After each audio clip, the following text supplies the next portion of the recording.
Hey guys, it's your best five friends. I'm Kelsey. That's Rachel. Rachel, put some respect on my name. Huh? Usman Burns. So this was a really great main event because I found it really competitive.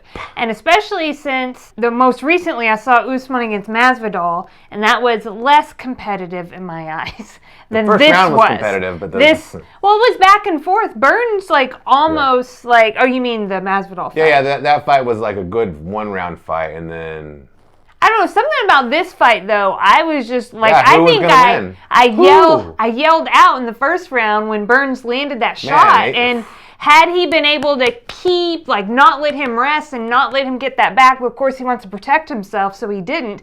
But that fight could have ended in the first round. I thought ooh, big upset here, and then it just changed back around, and Usman just dominated. Powerful, poignant buzzwords. But it was a powerful scene. I mean, you had so many emotions going into it, these guys, former teammates, but Usman's not going to shake the guy's hand. He's going to get up in his face. I hadn't watched a lot of these two guys, so I knew that storyline, right, about the former teammates and all the sparring they did together. But when they came into this tonight, I could really sense there was a lot there. Yeah, well, and there was a lot of emotion, but then after the fight, and to hear Burns cry, right? Really bawl, and then also for Usman, who had just got finished, yelling at the camera, respect on my name, stuff like that. He's expressing himself. He's got a lot of emotions. He's one of the best fighters in the world. Wants to be treated like that. Well, then he sees this guy that he said afterwards that he loves crying, and so he goes on his knees. I'm about to cry right now. It was truly amazingly powerful. Wasn't because the fight was also steering, I thought. It was a really good fight. And then that was powerful scene, and then see him embrace, and who knows what Usman told his former teammate. He said a lot of positive things after the fight about Gilbert Burns, one of the all-around, from what I understand, all-around good guys in the sport. What a great main event at UFC 258. Kamaru Usman, UFC welterweight champion. Congrats to him. He reminds me, Rachel LaVue. He reminds me of Floyd Mayweather. Okay. He reminds me because he was. Remember, people might not remember this, Rachel. They might be too young to remember Floyd. But when Floyd was coming up, and you and I were Floyd fans a long time ago, he didn't have a lot of fans back then, right? He was just dominant. Yeah. He was great.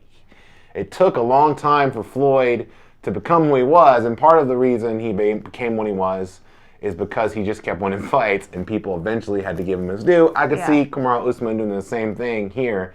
Looks dominant, looks great. Love to watch him fight. The entire main card of UFC 258, I know going into this, some people expressed that they weren't too excited. For my part, I thought the rest of the card was okay. I think, yeah. I thought I saw some fights that were maybe not as skilled as what I normally see on a pay-per-view. Obviously, they had some COVID issues, right? They had some issues with fights being called off the card. Yeah. I'll say this about this, because the same thing came up among our crew of the various people I work with at Bleacher Report presently and Heavy as well, where people were talking about this pay-per-view card not being that great. Well, yeah, but have you seen boxing? Right? I mean, this pay-per-view card, the amount of good fights that the UFC consistently puts out month over month is pretty incredible. And I enjoyed this card from top to bottom. I liked the main event, Alexa Grasso defeating Macy Barber. I thought that was a fun fight. Well, let's talk about that fight, because coming into that, Macy was the prospect, and people were kind of excited about her. I didn't hear a lot about Alexa. Well, because everybody loves Macy, right? Because she's so young, and she's thought to be and she still is a really a rising prodigy, if you will. But Alexa Grasso was the favorite heading this fight, a slight favorite. I thought that Macy would be able to dump her to the ground and get her with those elbows. She couldn't do it, Rachel. She tried to box with a boxer.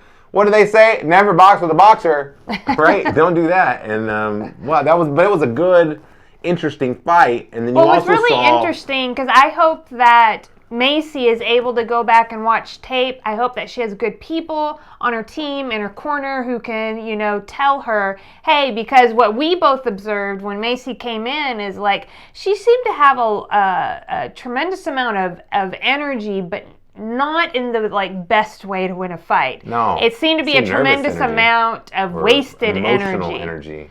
A tremendous amount of wasted energy in there, and then whereas Alexa looked very collected. Very cool, very calm, like a machine. And also, you don't want to get in a...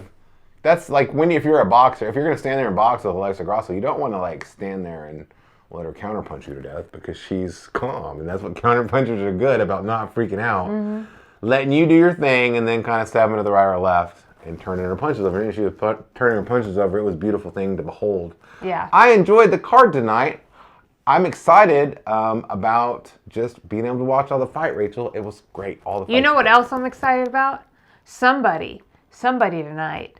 They placed a bet. Are you talking about the DraftKings guy? They placed a bet and they won $32,000. They had parlay, so they had to get at least so three. They didn't tell us the entire parlay. Yeah, we heard about it. It was the third part of their parlay.